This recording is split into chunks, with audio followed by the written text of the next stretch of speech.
te bater de frente, não tente bater de frente, não tente bater de frente, não tente bater frente, frente, frente, frente, frente, frente, frente, frente, frente,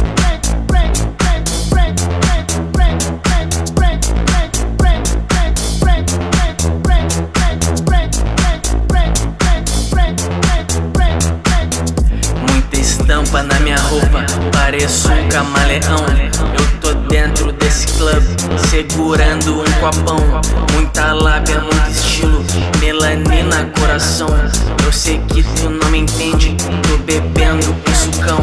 Tô bem Agostinho, tô bem Agostinho, tô bem Agostinho, tô bem Agostinho, tô bem Agostinho, tô bem Agostinho, tô bem Agostinho, tô bem Agostinho.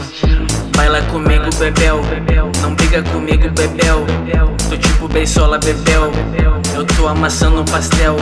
Então quebra bolacha no clube, eu me lambuzo no Danone.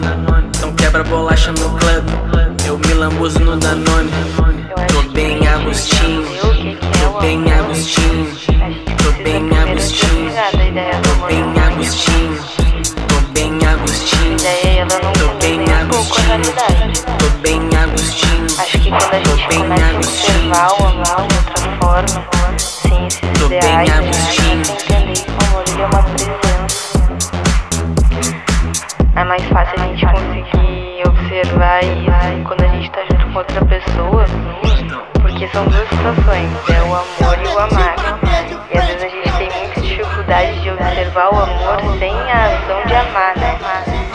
Então, o amor nessa situação, ele é aquela presença que nos enche, aquela coisa boa que a gente vai sentindo dentro da gente. E quando a gente vê, a gente tá transbordando.